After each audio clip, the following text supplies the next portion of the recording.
All right. Bonjour, bonjour tout le monde. Bienvenue à cette deuxième formation. Je pense que le son il est bon. Si jamais il y a un truc technique qui ne fonctionne pas ou quoi que ce soit, n'hésitez pas à le mentionner. Je vais faire un petit rappel rapidement des petites consignes là, pour que tout se passe bien. Dans le fond, vous avez dans le bas de Zoom, vous avez un petit bouton Q&A ou QR si votre Zoom est en français.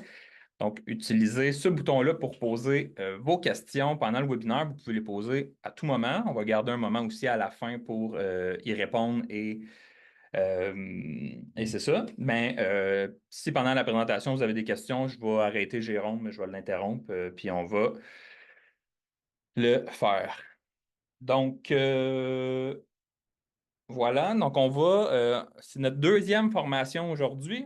Ceux qui étaient là à la première, vous avez vu qu'on avait on avait parlé des types de tâches qui étaient très vraiment introductifs là, comme formation, étant donné que le type de tâche, ben, c'est là qu'on regroupe tous les différents éléments qui constituent une tâche. Mais là, aujourd'hui, on va rentrer dans du croustillant. On va parler des types de base, mais plus communément appelé, on va dire le formulaire de tâches. Donc, aujourd'hui, on va vous montrer ben, comment justement créer un nouveau champ, par exemple, ou créer carrément un nouveau formulaire et ensuite aller le réassigner à vos tâches. Donc, on va faire un petit rappel là, des types de tâches. Jérôme va partager son écran. Fait que juste rapidement, on va rouvrir notre type de tâche de la semaine dernière, notre appel de service. Et aujourd'hui, ce qu'on va voir, ben, c'est vraiment le type de base. Fait que là, vous voyez dans le type de base, Jérôme, si vous ouvrez le menu de type de base, ben là, vous voyez les différents types qui sont disponibles. Donc, ça, c'est tous des formulaires distincts finalement. Donc, c'est ça aujourd'hui qu'on va voir, mais comment est-ce qu'on configure ça. Là, on va vous le montrer pour les tâches, mais c'est important aussi de savoir, puis on va en parler pendant la formation, que ces formulaires-là peuvent aussi être pour les produits, les équipements, les ressources humaines. Fait qu'on va passer un petit peu à travers tout ça aujourd'hui. Euh, Pour tous ceux qui ne peuvent pas être présents aujourd'hui ou tout ça, évidemment, on enregistre. En fait, je ne l'ai pas parti. Ah oui, c'est enregistré automatique, excusez. Donc, ça va être enregistré, on va l'envoyer. Là, la première formation, j'ai un petit peu traîné de la patte, c'est 100% ma faute. Mais aujourd'hui, avant la fin de la journée, je vais vous envoyer la première et la deuxième euh, formation par courriel, donc les enregistrements avec, comme j'avais dit la dernière fois, la documentation écrite là, qui va pouvoir vous aider avec ça. Donc, sans plus tarder, je vais passer la parole à Jérôme qui va vous faire la formation. Super. Donc, merci. Donc, on va commencer justement la formation d'aujourd'hui. Donc, comme Frédéric a parlé, ben justement, la semaine dernière, on a regardé un peu le squelette d'une tâche. Et aujourd'hui, vraiment, on va se concentrer en fait sur la section qui est ici, donc le type de base, qui vient impacter les champs dans votre tâche. Donc, ce qu'on va faire pour commencer, on va aller ouvrir un appel de service pour aller voir un peu quels sont les champs dans cet appel de service-là.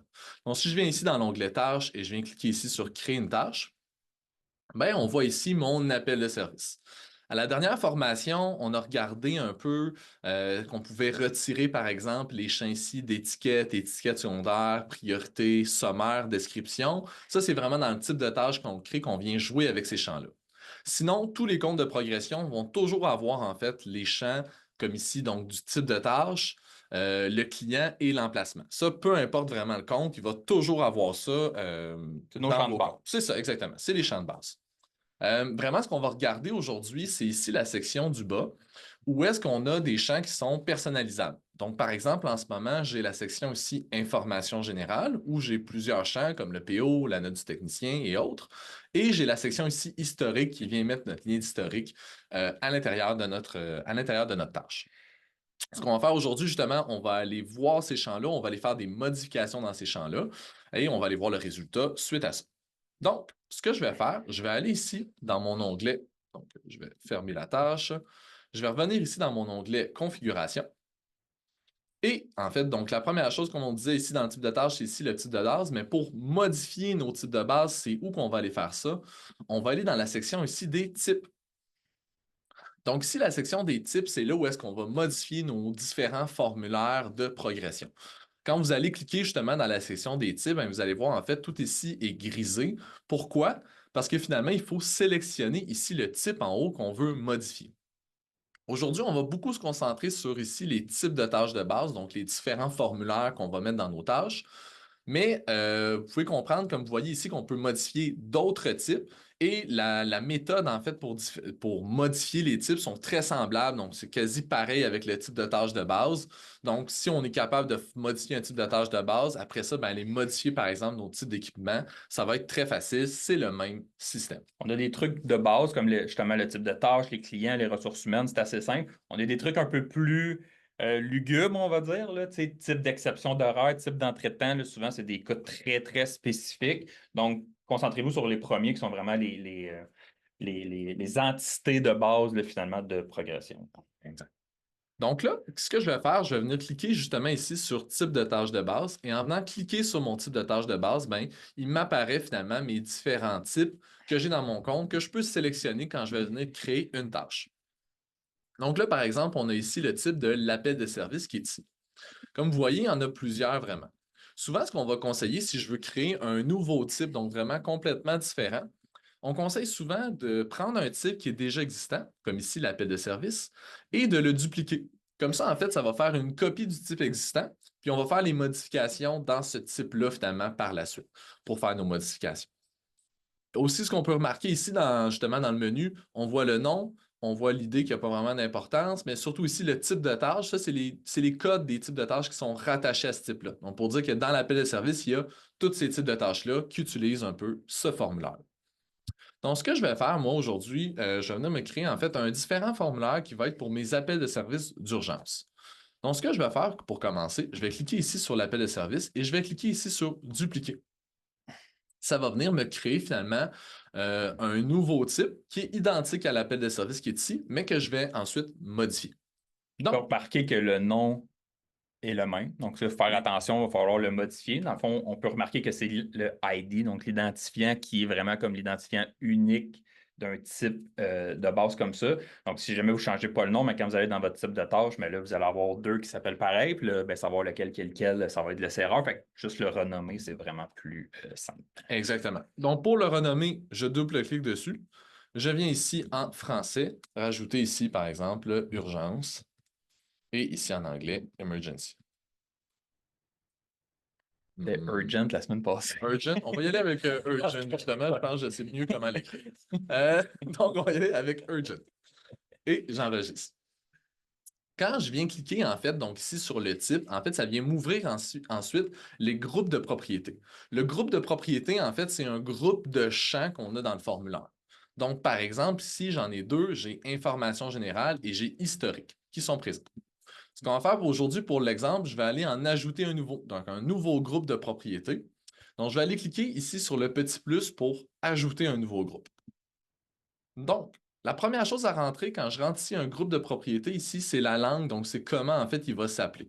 Par exemple, ici, je vais écrire contact, je vais dire demandeur. Parce que je vais faire ensuite, je vais dire, on veut dire qui a fait la demande pour justement, on dit cet appel de service d'urgence-là. Donc, je rentre ici en français et ici en anglais, asker. Ensuite, on arrive ici avec l'identifiant. L'identifiant, ça, c'est très important. Pourquoi? Parce que c'est comment, en fait, ce champ-là, ce groupe de propriétés-là, où le champ, en fait, est pris à l'arrière dans le code. Il faut faire vraiment attention, en fait, avec les identifiants. Premièrement, quand on va venir créer un nouveau champ, bien, on va venir mettre un nouveau identifiant. Donc, souvent, ce qu'on conseille, en fait, l'identifiant, il faut que ça soit, il ne peut pas avoir d'espace, il ne peut pas avoir de majuscule.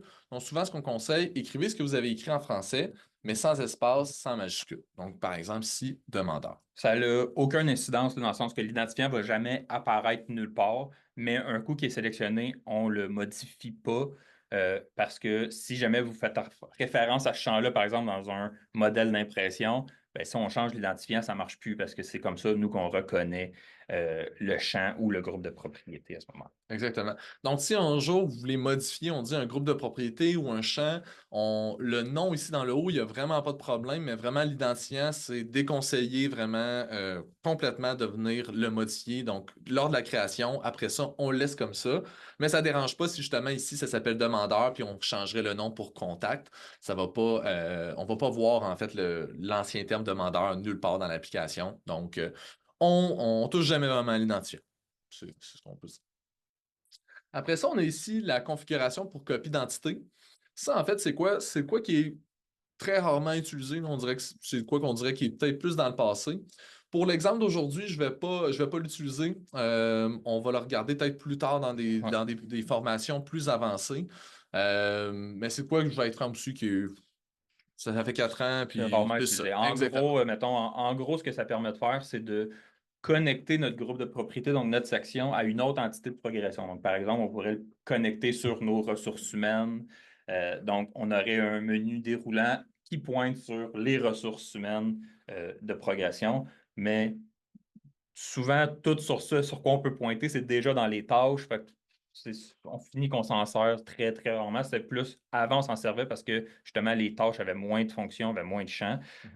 Donc, pour tout de suite, mais on va le mettre quand même dans la documentation écrite. Là, il va y avoir une petite section pour ça. Si jamais vous avez un besoin bien spécifique, ça pourrait être utile quand même. Exactement. Donc ensuite, on va descendre un peu plus bas ici dans les permissions. Donc ici, dans les permissions, c'est là où je vais venir dire en fait que ce groupe de champs-là, parce que là, je suis dans un groupe de champs, en fait, qui va avoir le droit de lire et écrire dans le groupe. Après ça, quand on va venir écrire les champs personnalisés, ben là, à ce moment-là, on peut être encore plus précis puis venir mettre des permissions à certains champs. Mais là, vraiment, ce que je suis en train de faire ici, c'est dans le groupe. Donc, on va regarder un peu les rôles. Donc, ici, on va avoir le rôle d'administrateur, qui est justement notre rôle que normalement on a dans les comptes, qui est l'accès total. Donc, on peut venir soit choisir qu'il n'y a aucune, donc il ne va pas voir le champ, soit on va le mettre ici en lecture seulement ou en lecture-écriture pour qu'il puisse justement faire des modifications dans ces champs-là. Par exemple, aussi, là, aucun, c'est utilisé si, par exemple, on avait un groupe de champs qu'on utilisait dans le passé. On ne veut pas le supprimer parce qu'on ne veut pas perdre la donnée. Donc, ce qu'on va faire souvent, on va venir mettre en fait les permissions à aucun à tout le monde. Comme ça, la donnée reste dans notre compte de progression, mais n'est pas supprimée. Donc, ça peut être de quoi qu'on peut faire pour ce genre de choses. C'est un super bon point parce que ça se peut que vous ayez des champs que vous ne voulez plus retrouver, mais supprimer un champ, ça supprime toutes les données rattachées à ce champ-là. Donc, l'historique dans le passé, ça peut faire des trucs qui ne sont pas super propres. Donc, comme Jérôme disait, le plus simple, on fait juste le cacher, le champ-là, il reste en arrière, il reste dans la base de données, mais il n'est plus visible à aucun utilisateur. Après ça, si on continue un peu dans les rôles qui sont ici, on a le rôle feuille de temps. Le rôle feuille de temps, même à ça, il n'y a pas accès à faire des modifications ici, donc on peut le laisser à aucun. Ça, on regardera ça peut-être plus qu'on va regarder justement Ouais. la portion du temps. Ensuite, on a ici le rôle PDF. Le rôle PDF, c'est tout dépendamment, tout dépendamment, en fait, les formulaires, là, je parle, les PDF, en fait, vous utilisez que le rôle PDF est intéressant. Maintenant, quand on fonctionne avec les modèles d'impression, donc ce qu'on va regarder, en fait, je pense, bientôt une prochaine, Ouais, quatrième vidéo, on va faire quatrième les modèles vidéo, d'impression. on va regarder comment créer nos modèles d'impression. Ben, ça, en fait, le rôle PDF, il est plus utilisé dans les modèles d'impression. C'est pour les comptes, on dit qu'ils ont des modèles d'impression qui datent de, je dirais, 3 ans, 2 ans, 3 ans environ. Qui justement, ce rôle-là est intéressant parce que si on vient cocher ici que le PDF voit finalement ce champ-là, ben, ça vient dire au final de dire que ce champ-là doit apparaître dans le PDF, donc doit apparaître finalement lors de l'impression de celui-ci. Donc, si vous voyez justement, si vous n'utilisez pas ici les modèles d'impression, mais vous avez ici des anciens modèles d'impression ici développeurs qui vont être appelés par exemple AS ou quoi que ce soit, bien là, à ce moment-là, ici, le rôle PDF, on vient cocher qu'on veut que ça apparaisse. C'est très spécifique, là. C'est sûr, encore une fois, là, je le répète, je l'ai dit à la première formation, c'est sûr que ce qu'on vous montre aujourd'hui, c'est des trucs qui sont souvent utilisés par nous à l'interne en arrière. Fait qu'il y a des affaires, des fois, qui sont pas super user-friendly ou intuitifs, dont le rôle PDF.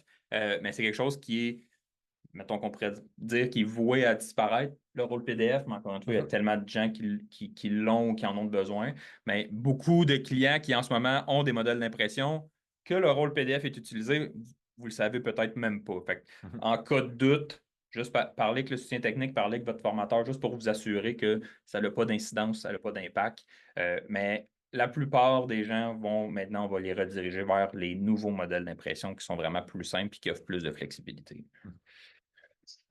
Puis finalement, ici, j'ai mon rôle donc utilisateur, donc mes utilisateurs de l'application, tout ça, savoir s'ils peuvent, oui, les réécrire dans ce groupe de champs-là. Donc là, je dirais aussi ici que les utilisateurs pourraient, je mettrais seulement en lecture, ils ne peuvent pas modifier l'information qui est ici. Et quand c'est fait, ben, je viens cliquer ici sur Enregistrer et ça vient mettre justement mon nouveau groupe de propriétés. Je peux jouer ici avec l'ordre de l'information. Donc, si par exemple, je pourrais venir mettre ici le demandeur un peu plus haut, on va le voir tantôt quand je vais venir créer une tâche, ben, les informations du demandeur vont être plus haut dans le formulaire. Donc, on peut jouer aussi avec notre ordre d'affichage de notre information.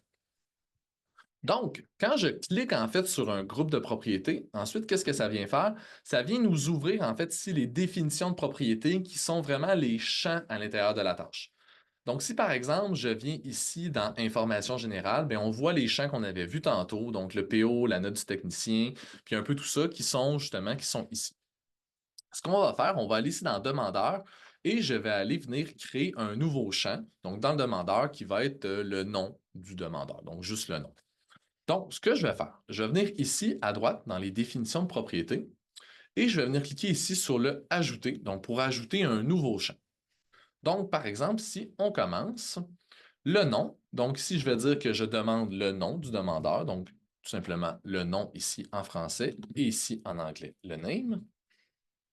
Après ça, je vais venir y mettre un identifiant. Donc, comme on avait dit, c'est comment c'est pris dans le système à l'arrière. On rentre quelque chose au début, puis après ça, on ne modifie jamais. Donc, par exemple, ici, je viens écrire non. Après ça, on a ici, en fait, le type de données.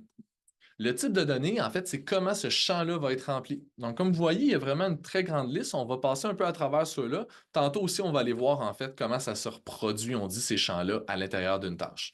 Mais quand même, pour les regarder un peu, on va les passer. Du texte, c'est du texte. On peut écrire, en fait, des lettres, des chiffres, un peu ce qu'on veut dedans. Et c'est une simple ligne d'information qu'on va y rentrer. Après ça, on a le champ ici phone pour un numéro de téléphone. En fait, là, on va venir rentrer un numéro de téléphone. Puis ce champ-là, ce qui est intéressant, c'est plus tard qu'on va vouloir créer des automatismes. Ben là, à ce moment-là, je vais pouvoir créer des automatismes basés sur ce champ-là. Donc, je vais pouvoir envoyer des textos à ce champ-là, donc au numéro de téléphone qui est inscrit ici. Donc, c'est important, si on dit on veut créer un automatisme plus tard, de bien utiliser soit un champ phone ou la même chose pour le email, c'est-à-dire si je veux envoyer des courriels, il faut que ce soit un champ email pour que le système comprenne que c'est un email qui est écrit ici. Une autre fonction de ces deux champs-là, c'est sur le mobile, phone et email sont cliquables. Ben, on peut appuyer dessus. Puis là, ben, phone, ça va ouvrir le téléphone, ça va composer le numéro. Puis email, ça va ouvrir l'application de courriel pour envoyer un courriel. Fait que ça donne aussi accès à certaines fonctionnalités sur les appareils mobiles. On conseille vraiment d'être le plus précis possible. C'est sûr que, par exemple, on dit on va le voir dans les autres champs, justement. Pour ici, comme par exemple, on a intégré et on a float. Intégré, c'est un chiffre plein versus float, c'est un chiffre avec virgule. C'est sûr que d'être plus précis, ben, comme ça, vous allez être sûr que votre information qui va être rentrée dans votre compte va être plus facilement travaillable aussi, parce que si on est sûr qu'on a des chiffres pleins, ben, après ça, si je veux sortir cette donnée-là pour faire certains calculs, ben, c'est mieux que je mette ça, en fait, qu'un champ texte où la personne va écrire 1, des fois UN, puis des fois, il va écrire 1. Puis après ça, c'est difficile un peu de travailler avec ça. Donc, plus qu'on est précis, en fait, dans nos champs, ben, mieux notre compte va être monté. Donc, pour continuer un peu avec les champs, on a ici date, qui est vraiment un champ où je vais rentrer une date. Donc, une date. Intégrer. Il y avait une question. Dans le numéro, dans le champ téléphone, est-ce que c'est possible de mettre deux numéros de téléphone? Non. Le courriel, le champ email, on peut mettre deux emails séparés par une virgule. Puis dans le fond, la raison est simple, c'est quand on va peser sur le champ email, mais ça va ouvrir l'application de courriel. Puis les applications de courriel, bien, ils reconnaissent un courriel, une virgule, un courriel. Tu sais, ça va les séparer, ça va les parser, on va être capable d'envoyer un courriel. Mais un téléphone, si on pèse sur un bouton, mais là, ça va essayer de composer le téléphone, virgule, l'autre téléphone. Puis là, ben, ça ne marche pas pour les téléphones, là, les applications de téléphone, ils ne gèrent pas ça. Donc, idéalement, non, on met juste un champ fond. Mais mettons que vous voudriez avoir, ben moi, je veux juste avoir tous les numéros de téléphone à contacter. Ben là, vous pourriez mettre un champ texte. Là, il va perdre des fonctionnalités, mais dans votre cas, pour votre besoin spécifique, vous ne voulez pas nécessairement que ça appelle quelqu'un, vous voulez juste simplement que ça soit de l'information, par exemple, dans une fiche. Ben là, vous pourriez mettre un champ texte à ce moment-là. Ouais. Super. Donc ensuite, c'est ça. Intégrer, en fait, c'est quoi? C'est justement c'est un chiffre plein, donc pas de virgule. Float, c'est un chiffre avec une virgule. Text area, en fait, c'est comme le champ texte, donc on peut rentrer un peu ce qu'on veut. C'est juste que la section text area est un peu plus large, donc comme ça, on voit plus qu'on va rentrer dedans. Donc, quand on a plus qu'une ligne à écrire, ben, on conseille d'aller avec le text area. Password, c'est un champ de mots de passe, donc en fait, quand on va écrire dedans, on ne va pas voir ce qu'on est en train d'écrire.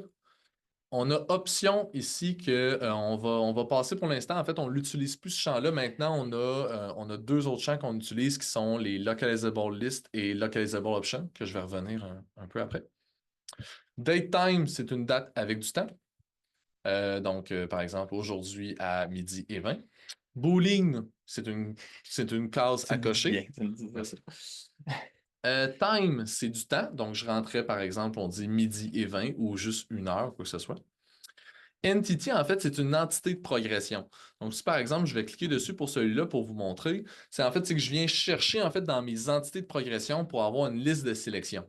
Donc, par exemple, on dit je créerais un champ qui dirait est-ce que cette demande-là c'est un client qui m'a donné ce contact-là ou quoi que ce soit? Ben là, je pourrais venir dire viens rentrer ici dans le champ un de mes clients de progression.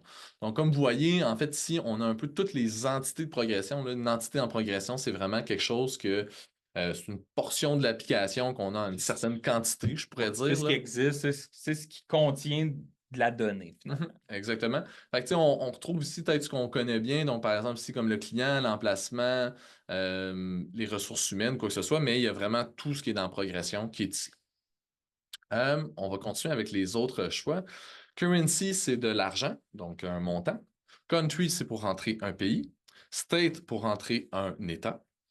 C'est des listes en passant préfaites là, des pays puis des États, là, comme sur les sites Internet, là, Exact. quand on veut payer. Est-ce que le Soudan du Sud en fait partie dans les Je pense pays? que, je sais pas, il Ok. faudrait valider sur notre liste à jour. Merci.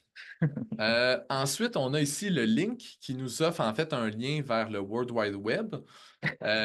Donc ça, en fait, c'est ici, on peut rentrer ici un site Internet et ça va justement, quand on va cliquer dessus, ça va Ouais. nous amener justement sur la toile. Ensuite, ici, on a Task Link. C'est un lien, en fait, vers une tâche de progression. Donc, ici, en fait, je peux venir rentrer un code de tâche, donc un AS0026. Puis si, en fait, je viens cliquer sur ce champ-là, ben, ça va venir, en fait, me rendre directement à la Des tâche. champs qui sont déjà utilisés des fois dans des configurations de base, surtout quand on fait de la consolidation de factures ou si vous avez un automatisme qui crée une tâche, ben là, des fois, on va mettre le task link justement pour dire, ben là, ça réfère à l'ancienne tâche, donc souvent utilisé dans des automatismes. Exact. Pour continuer, en fait, ici, puis ensuite, finalement, ici, on a le Localizable List et Localizable Option. En fait, ces deux champs-là, ce que c'est qu'on vient créer, en fait, des listes de choix. La différence entre la liste et l'option, c'est que la liste, vous allez être obligé de faire un choix parmi cette liste-là, tandis que l'option, en fait, la liste est optionnelle. Donc, on va avoir une liste qu'on peut venir sélectionner, mais je peux venir aussi écrire, par exemple, quelque chose d'autre. C'est beaucoup utilisé, par exemple, dans les clients qui ont qu'on va avoir un champ où est-ce qu'on veut dire si la machine est intacte ou non.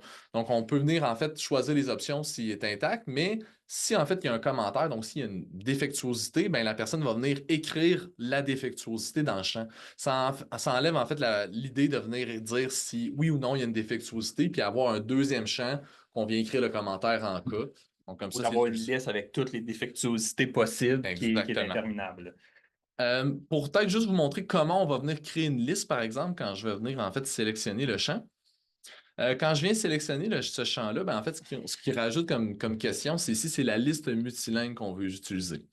Donc, je peux soit venir sélectionner parmi les listes que j'aurais déjà créées dans mon compte, mais je peux aussi venir ici me créer une nouvelle liste ici, avec le petit plus. Quand je clique sur le petit plus, ben, à ce moment-là, je vais venir créer ma liste. Donc, ici, je pourrais venir écrire, par exemple, liste des contacts de c'est tout. Et ensuite, ici, je vais venir rajouter, on dit, mes choix d'options. Donc, par exemple, ici, j'écrirais Maxime, en anglais Maxime, en espagnol Maxime. Donc, ici, j'écris comment la liste va apparaître à l'utilisateur quand je fais la sélection, donc en français, en anglais et en espagnol.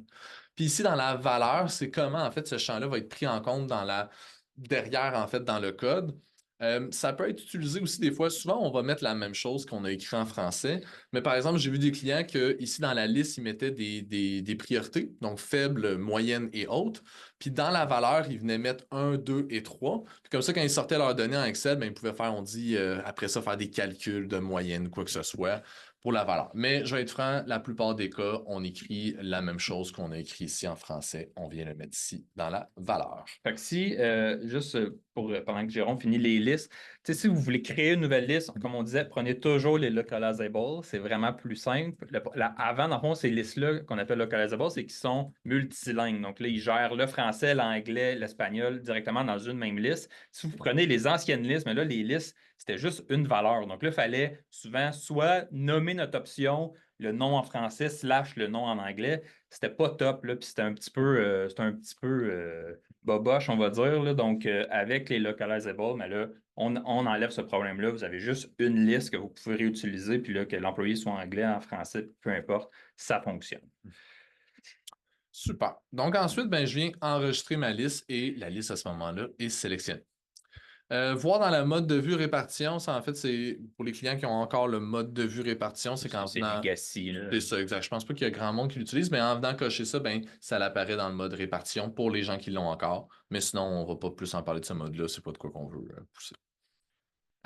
Ensuite, ici, ben, j'ai mes permissions, comme dans l'autre. Donc, je viens dire, en fait, qui a droit de venir remplir ces champs-là. Donc, par exemple, je viens dire que l'administrateur a droit de les réécrire dans les champs. Les rôles ici, donc, je viens choisir un peu qui a encore le droit. Et je reviens ici avec le PDF. Si je viens cocher ici que le PDF, comme on parlait dans les anciens PDF, ben, à ce moment-là, ce champ-là va apparaître dans le PDF si le champ est rempli, bien sûr. L'utilisateur ici est en lecture-écriture, mais dans ton groupe de propriété, tu l'as mis en lecture seulement. Donc là, pas besoin à ce moment-là de le changer dans la propriété directement parce que le groupe a priorité sur la propriété. Vous pouvez le mettre quand même, ça peut éviter des erreurs si vous voulez être sûr que là, si quelqu'un fait une modification, il ne l'aille pas, mais normalement, ce ne serait pas nécessaire de le modifier. Exactement. La seule chose, c'est si vous le mettez à aucun, mais là, il ne verra pas ce champ-là, puis il ne pourrait pas écrire dans les autres champs. Donc là, c'est ça l'ordre des priorités des permissions. Exact. Donc, ensuite, quand je viens finalement ici, ben, je viens enregistrer justement mon champ et voilà, en fait, mon champ apparaît ici. Les autres boutons qu'on a pour venir travailler, par exemple, avec nos champs, on a ici, en fait, ben, l'ajouter, c'est ce que j'ai utilisé donc pour ajouter un nouveau champ. Je peux le modifier en cliquant ici, ça vient m'ouvrir le champ pour faire des modifications à celui-là. Je peux le retirer. En retirant, ça fait qu'on perd complètement la donnée. Donc, encore une fois, comme j'ai dit, on conseille souvent plus de mettre ici à aucun que venir retirer un champ complètement à l'intérieur de votre compte. Et ici, finalement, on a le bouton ici qui est dupliqué. Ça, en fait, le bouton dupliqué, ben, c'est utilisé quand on dit des fois, par exemple, donc dans ce cas-ci, je voudrais avoir peut-être plusieurs noms que je voudrais mettre. Pour ne pas être obligé de recréer à chaque fois au final des champs, ben, je peux venir dupliquer ce champ-là à l'intérieur du type que je suis en train de travailler, mais même à l'intérieur de d'autres types. Donc, par exemple, ici, en fait, ce que je vais venir faire, je vais venir dire où est-ce que je veux cette copie-là. Je pourrais venir dire que je la veux dans l'entité des appels de service, pas les appels de service d'urgence, mais les appels de service réguliers. Donc, par exemple, je voudrais aussi mettre cette information-là dans les appels de service normaux. Je choisis le groupe de propriété. Donc, le groupe de propriété, c'est ça qui est ici, le groupe de champs que je veux le mettre dedans. Par exemple, ici, information générale. Je mets ici un identifiant, ou je laisse celui qui était déjà. Et ensuite, je viens choisir le nombre de copies qui vient se faire. Je pourrais aussi venir ici faire une copie directement ici. Fait que comme ça me ferait des copies donc, du nom. Donc, je pourrais avoir plusieurs copies. Donc, ça, c'est pour vraiment sauver du temps quand on vient rentrer. Souvent, c'est plus dans des cas où est-ce qu'on a des gros formulaires à remplir. Ça évite d'avoir à les recréer 30 fois. Là, on peut juste les copier. Exactement. Donc là, par exemple, je clique ici dupliquer. Puis ce que ça le fait, ben, comme on voit ici, je viens dans l'appel de service. Dans l'appel de service, je l'avais mis dans information générale. Ben, dans information générale, on voit qu'il est placé juste ici dans le bas. C'est lui qui est ici. Donc là, on a regardé justement un peu comment créer nos champs, comment les modifier ou quoi que ce soit. Mais quand on a fait tout ça, en fait, la chose qui nous reste à faire, c'est de revenir au final ici dans notre type de table. Donc, ce qu'on avait regardé à la première formation justement de notre squelette et de venir, c'est là qu'on pourrait venir, par exemple, modifier, on dit un type existant. Donc, je pourrais venir dire que mon appel de service n'a plus le type de base appel de service normal, mais aurait le type justement appel de service d'urgence. Je remarque que j'ai fait de quoi exactement qu'il faut toujours faire. OK? Quand on fait des configurations, en fait, comme ça, si on veut que les configurations, on les voit, il faut toujours rafraîchir notre page web.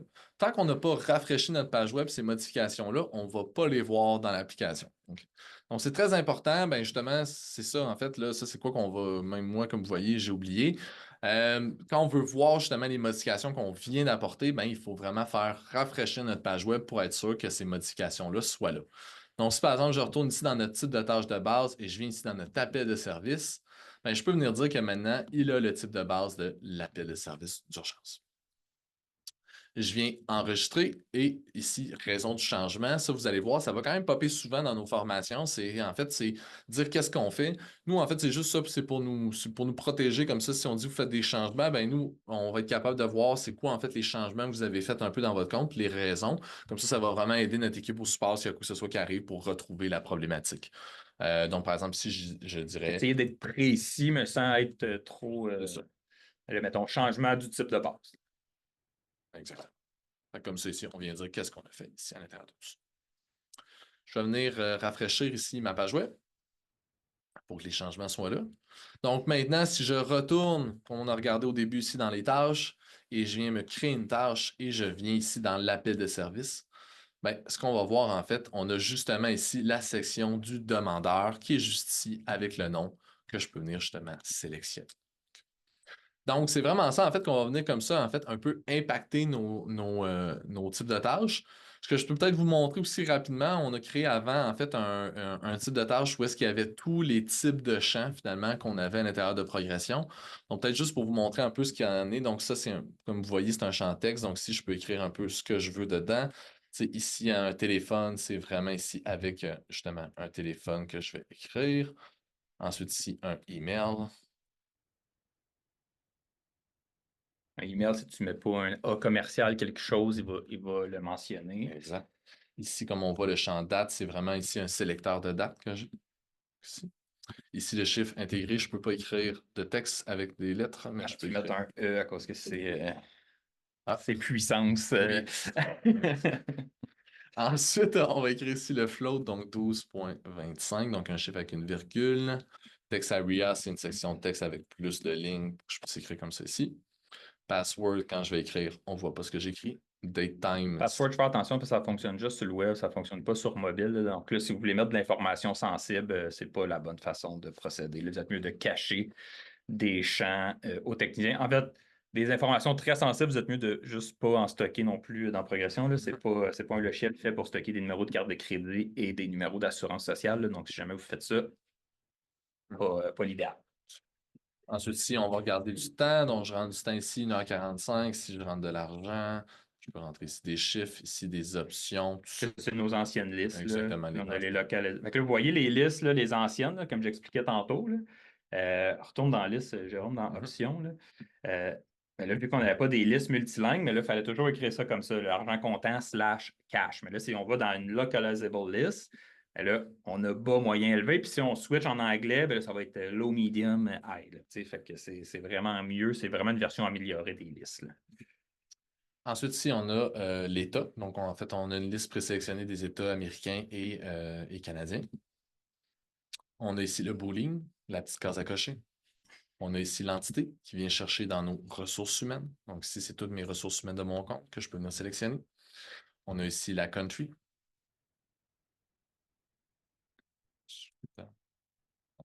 Soudan du Sud. Je pense pas qu'il l'a. Non. On va y aller avec Pérou. On choisit ici le pays. Ici, le link, donc ici, le lien que je peux venir mettre en fait. Donc, ici, le lien, justement, un lien web. Donc,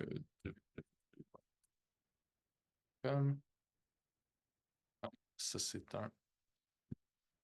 Ça doit être un lien vers un courriel, peut-être. Non, je pense que ça te prend les HTTP. Ah, les HTTPS. On va faire pour aujourd'hui. Et ensuite, ici, ben, comme on avait dit, la liste, l'ancienne liste avec justement le tout. Voilà, donc peut-être juste pour finaliser un peu aujourd'hui, comme on avait parlé, tout ce qu'on a regardé, c'était justement pour les types de tâches. Mais ici, comme on dit dans les types, c'est aussi ici qu'on va venir modifier d'autres types.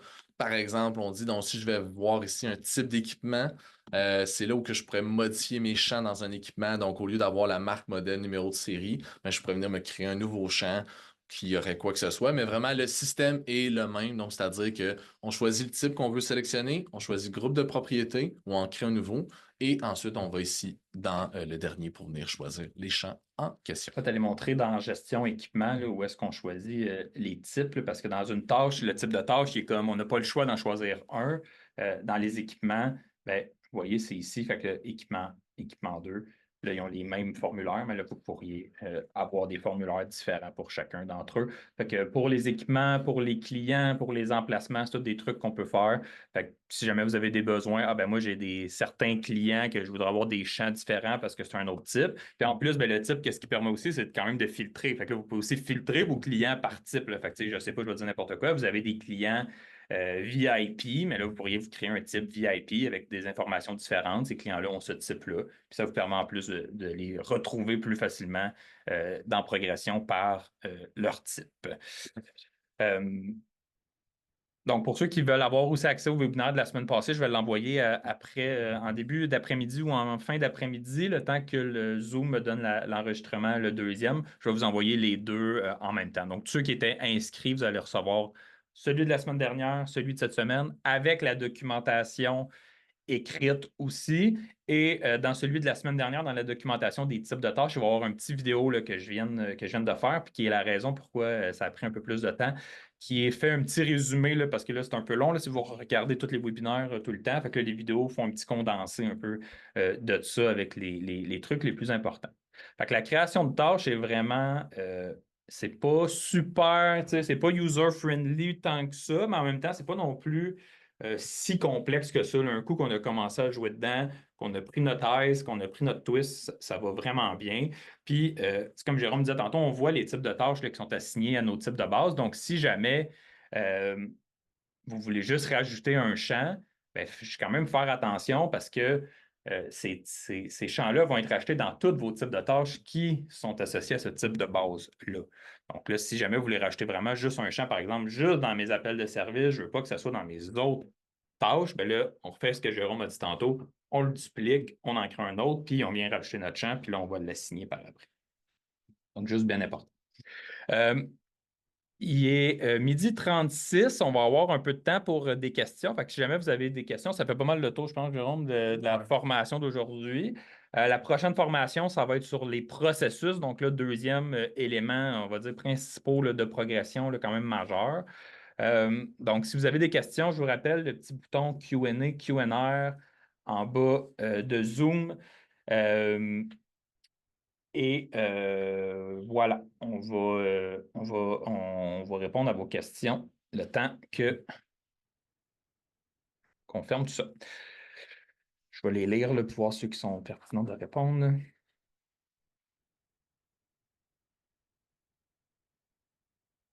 Euh, Mireille, pour les ressources humaines, maximum de 10 choix. Oui, là, il y a une limite. Dans le fond, on fait toujours de la pagination. La raison pourquoi on pagine certaines données, c'est que, par exemple, il y a des clients qui peuvent avoir 500 ressources humaines. Si on affiche tout ça, ça va, c'est juste lent, ça plante, ça va pas bien. Si vous voulez, par contre, pas avoir à défiler toutes les pages, moi, je vous conseille de rentrer peut-être les 2, 3 premières valeurs des noms que vous recherchez. Si, par exemple, vous recherchez Robert, mais rentrez R, il va vous sortir toutes les ressources humaines qui ont un R dans le nom. Donc, ça va être un petit peu plus simple. Euh, Stéphanie, ça serait bien de voir les types de possibilités de création. Peux-tu me donner un petit peu plus de détails? Je ne suis pas sûr de comprendre la question. Tu sais, mettons, tu aimerais voir des exemples de tâches qu'on pourrait créer, par exemple, des trucs comme ça. Juste peut-être spécifier un peu, parce que si je le comprends comme tu le dis, ça peut être super intéressant, mais je veux juste être sûr que c'est vraiment ce que tu demandes. Est-ce qu'on peut connecter un CRM sur progression? Oui et non. On peut plugger n'importe quoi dans progression, mais il faut passer par notre API. Souvent, le problème avec ça, c'est que nous, on fait pas, on n'offre pas de développement de liens ou de ponts API à l'interne. Donc là, souvent, ça va vous prendre soit quelqu'un à l'interne chez vous qui a les capacités, les connaissances techniques pour développer une API, ou on a des partenaires, donc vous pouvez faire affaire avec un partenaire qui pourra connecter Progression avec votre CRM. Mais tu sais, Progression, là, on va être un petit peu plus dans le technique, mais Progression supporte les webbooks. Progression, il y a un API sur lequel vous pouvez vous connecter aussi. Donc, par exemple, nous, notre CRM, on l'a connecté à notre compte Progression qu'on utilise pour faire nos soumissions puis notre suivi des ventes. Donc, tu sais, ça va pousser, par exemple, les soumissions directement dans notre CRM. C'est quelque chose qui se fait et qui peut se faire. Ouais.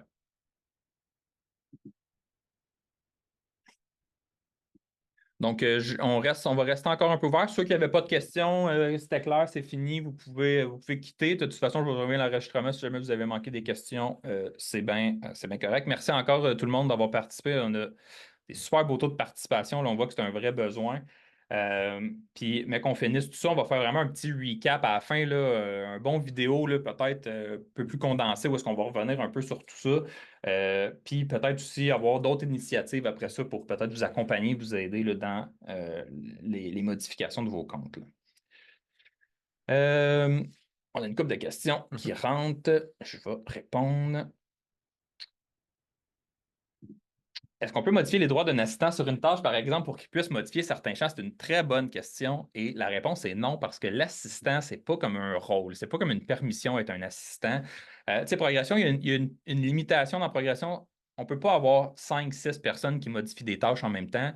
C'est juste parce que c'est pas une bonne pratique. Puis de toute façon, tout le monde écraserait les données des autres. Fait que là, c'est pour ça qu'on a dit, ben, ça se peut qu'on a des cas où est-ce qu'on a besoin d'avoir plusieurs ressources qui puissent consulter la tâche, au moins connaître l'information qu'il y a dans cette tâche. C'est pour ça qu'on a mis le principe d'assistant. Mais un assistant ne pourra jamais modifier une tâche. Par contre, on s'en vient cette année, d'ici la fin de l'année, avec la gestion de projet. On a commencé à en parler, on va commencer à le publiciser un peu. La gestion de projet va peut-être vous permettre, parce que là, peut-être que dans ton cas, Mathieu, ben, l'assistant, si tu veux qu'il modifie une tâche, mais il a peut-être juste besoin d'une tâche pour lui, pour être capable de rentrer certaines informations dedans. En ce moment, c'est dur de tout regrouper ça dans Progression, mais là, avec la gestion de projet, ça va être vraiment plus facile. Donc, peut-être une alternative. Il y a toujours moyen de moyenner là, avec Progression. Donc, pour répondre à la question, non, un assistant ne pourra pas, on ne peut pas donner des permissions spéciales à un assistant qui puisse modifier une tâche. Tout ce qu'un assistant peut faire, c'est rentrer du temps et prendre des photos dans une tâche. Euh,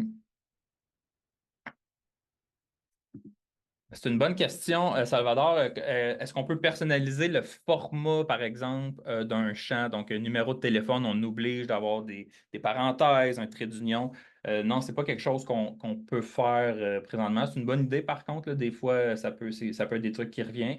Mais tu sais, le champ faune, il va supporter les différentes manières de le rentrer. Fait que là, c'est sûr que pour vous, si vous trouvez ça plus beau, ou c'est plus lisible, ou si vous c'est connecté à un autre système, ça pourrait être intéressant, mais non, ça ne le fait pas. Par contre, si quelqu'un le rentre tout collé, l'autre le rentre avec des virgules puis des traits d'union, ça va marcher quand même.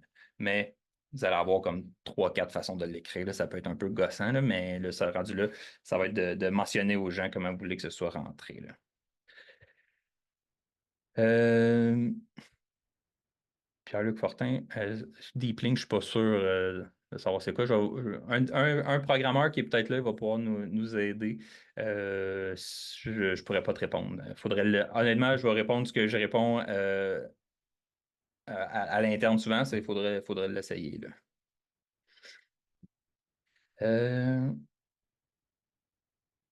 Euh, Jean-François Riendo, comment rendre une tâche obligatoire à remplir? Ça, on va le voir un petit peu plus tard dans la formation. C'est tout ce qui est les champs obligatoires, les valeurs par défaut, c'est pas là qu'on gère ça. C'est dans les configurations de propriété qu'on va voir un petit peu plus tard. C'est plate là parce que je te repousse un petit peu plus loin, mais ça mérite une attention particulière, là, les configurations de propriété. Par contre, sur notre base de connaissances, je pense qu'on a déjà un article pour ça. Ça pourrait être quand même pertinent peut-être de regarder ça. As-tu de quoi dire? Non, non. OK, je t'avais Je t'allais, mais c'est correct, ouais, c'est ça. Est-ce qu'on peut prévoir plusieurs rendez-vous dans une même tâche en ajoutant le champ dans les infos de base?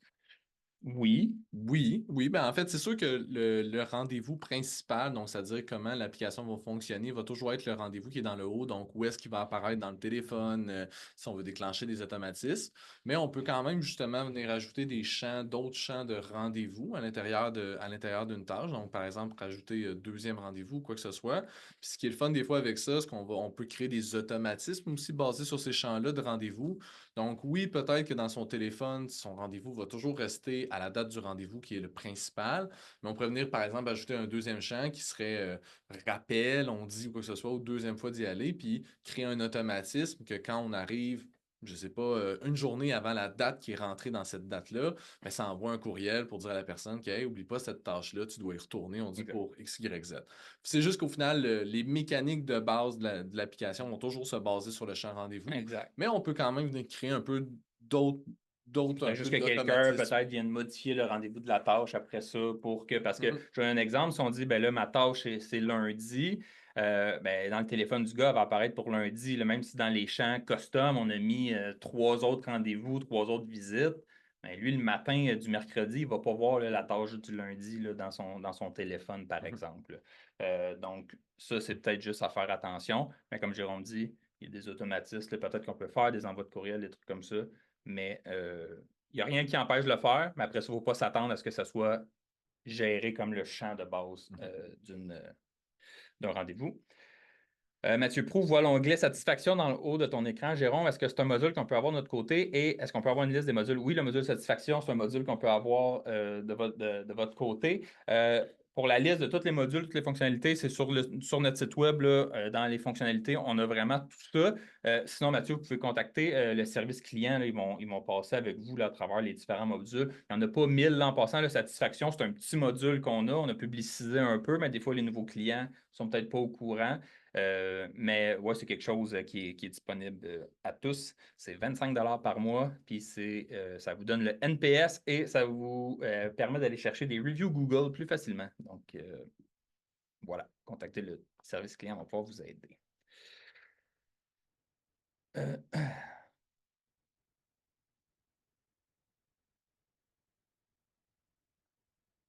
Euh, Oui, donc Mireille, c'est ça. Donc ça, en fait, justement, dans ce que tu parles, en fait, c'est l'information qui apparaît dans le premier carré, justement, d'une tâche. Ça, en fait, c'est dans les configurations mobiles. C'est pas de quoi qu'on va regarder aujourd'hui, mais n'hésite pas à appeler notre équipe au support ou quoi que ce soit pour ouais, on va qu'ils te peut-être montrent. t'aider Ils avec vont pouvoir ça. t'aider. En fait, c'est ça, c'est comme tu dis, tu peux faire afficher seulement trois informations. Donc, en ce moment, c'est le numéro de tâche, la ville, l'adresse, puis l'état. Mais tu peux venir jouer un peu avec ces trois informations-là. Donc, tu pourrais venir dire, par exemple, donc, ce que je vois, c'est que tu aurais besoin. Ben, des ressources humaines. C'est sûr, là, le problème, c'est si tu as 5-6 ressources humaines dans une tâche, on ne sera pas capable d'afficher toute l'information. Non. Là, c'est comme trop gros pour l'espace qui est disponible, mais vous pourriez au moins voir la ressource humaine principale Mhm. de cette tâche-là. Ça peut être de quoi. Mais ça, contactez le support avec vraiment tu sais, votre besoin, c'est quoi, avec un exemple concret. Il y a peut-être d'autres façons aussi de vous donner l'information que vous avez besoin facilement, genre de choses qu'on peut faire. Là. Mhm. Ça fait plaisir. Donc, il ne semble pas avoir d'autres questions. Midi 47, on est pas mal d'un temps. Donc, attachez votre sucre. Le prochain, ça va être un pont, les processus. Mhm. Coup qu'on a. Léger. Hein? Dîner léger. Dîner léger, ouais, c'est ça. Mhm. Non, c'est pas si peu les processus, c'est quand même facile. Mais un coup, vous allez avoir les processus, les types de tâches, vous êtes quand même capable de vous monter une tâche déjà. Là, vous allez déjà avoir les bonnes bases. Puis voilà. Puis après ça, on va voir les modèles d'impression. Ça, il y a bien des clients qui ont peut-être des anciens modèles qui vont trouver ça intéressant aussi de voir comment en faire des nouveaux. Et ensuite, les automatismes, qui est un autre gros morceau, une autre nouveauté. On sort un petit peu des tâches, mais ça reste qu'on reste quand même dans cette même gestion-là. Donc, merci Jérôme. Merci. Merci tout le Merci. monde. Merci Fabrice Off-Cam Mhm. qui répondait à vos questions aussi en écrit. Et on se dit à dans 2 semaines. Puis promis, je vous envoie les Mhm. enregistrements avant la fin de la journée. Ouais. Live de Kamouraska. Live de Kamouraska dans Live de Trois-Rivières. Kamouraska. Merci beaucoup. Bye bye. Non, dans 2 semaines, je vais être à Kamouraska.